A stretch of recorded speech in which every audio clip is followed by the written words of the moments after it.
Hi guys, current affairs multiple choice questions కు స్వాగతం సుస్వాగతం.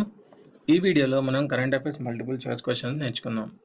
First, 2016 Clinton global citizen award గ్రహీత ఎవరు? 2016 క్లింటన్ గ్లోబల్ సిటిజన్ అవార్డు గ్రహీత ఎవరు? ఆన్సర్ వచ్చేసి ఆది గోద్రేజ్ అండి. ఆది గోద్రేజ్. నెక్స్ట్, బ్రిక్స్ యువ శాస్త్రవేత్తల కాన్క్లేవ్ 2016 ఆతిథ్య దేశము ఏది? బ్రిక్స్ యువ శాస్త్రవేత్తల కాన్క్లేవ్ 2016 ఆతిథ్య దేశం వచ్చేసి భారతదేశం. నెక్స్ట్, రామాయణ మాసం ప్రారంభించిన రాష్ట్రం ఏది? రామాయణ మాసం ప్రారంభించిన రాష్ట్రం Kerala. Next,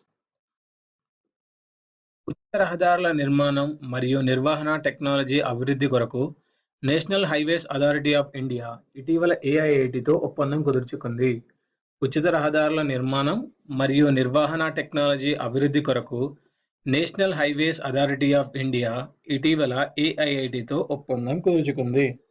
answer IIT Kharagpur. Next, 2016 kabaddi ప్రపంచ కప్ ఆతిథ్య రాష్ట్రం ఏది? 2016 కబడ్డీ ప్రపంచ కప్ ఆతిథ్య రాష్ట్రం ఏది? ఆన్సర్ గుజరాత్. నెక్స్ట్, బడ్జెట్ల విలీనం పరిశీలనకు ఏర్పాటు చేయబడిన కమిటీ ఏది? బడ్జెట్ల విలీనం పరిశీలనకు ఏర్పాటు చేయబడిన కమిటీ ఏది? సో ఫస్ట్ వన్ ఆన్సర్ వచ్చేసి వీరప్ప మొయిలీ కమిటీ అండి. వీరప్ప మొయిలీ కమిటీ. చైనా పాలు మరియు పాల ఉత్పత్తులపై ఉన్న నిషేధాన్ని భారత్ ఎప్పటి వరకు పొడిగించింది? చైనా పాలు మరియు పాల ఉత్పత్తులపై ఉన్న నిషేధాన్ని భారత్ ఎప్పటి వరకు పొడిగించింది? జూన్ 2017 వరకు అండి. నెక్స్ట్, 2016 మౌంటైన్ ఎకోస్ సాహిత్య ఉత్సవం ఏ దేశంలో జరిగింది? 2016 మౌంటైన్ ఎకోస్ సాహిత్య ఉత్సవం ఏ దేశంలో జరిగింది? Answer Bhutan. Next, national SC ST ఎక్కడ ఏర్పాటు కానుంది? నేషనల్ ఎస్సీ ఎస్టీ ఎక్కడ ఏర్పాటు కానుంది? ఆన్సర్ లూధియానా.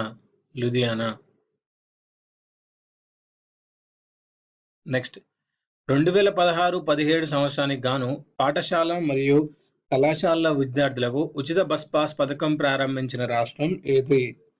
2016-17 సంవత్సరానికి గాను పాఠశాల మరియు కళాశాల విద్యార్థులకు ఉచిత బస్ పాస్ పథకం ప్రారంభించిన రాష్ట్రం ఏది?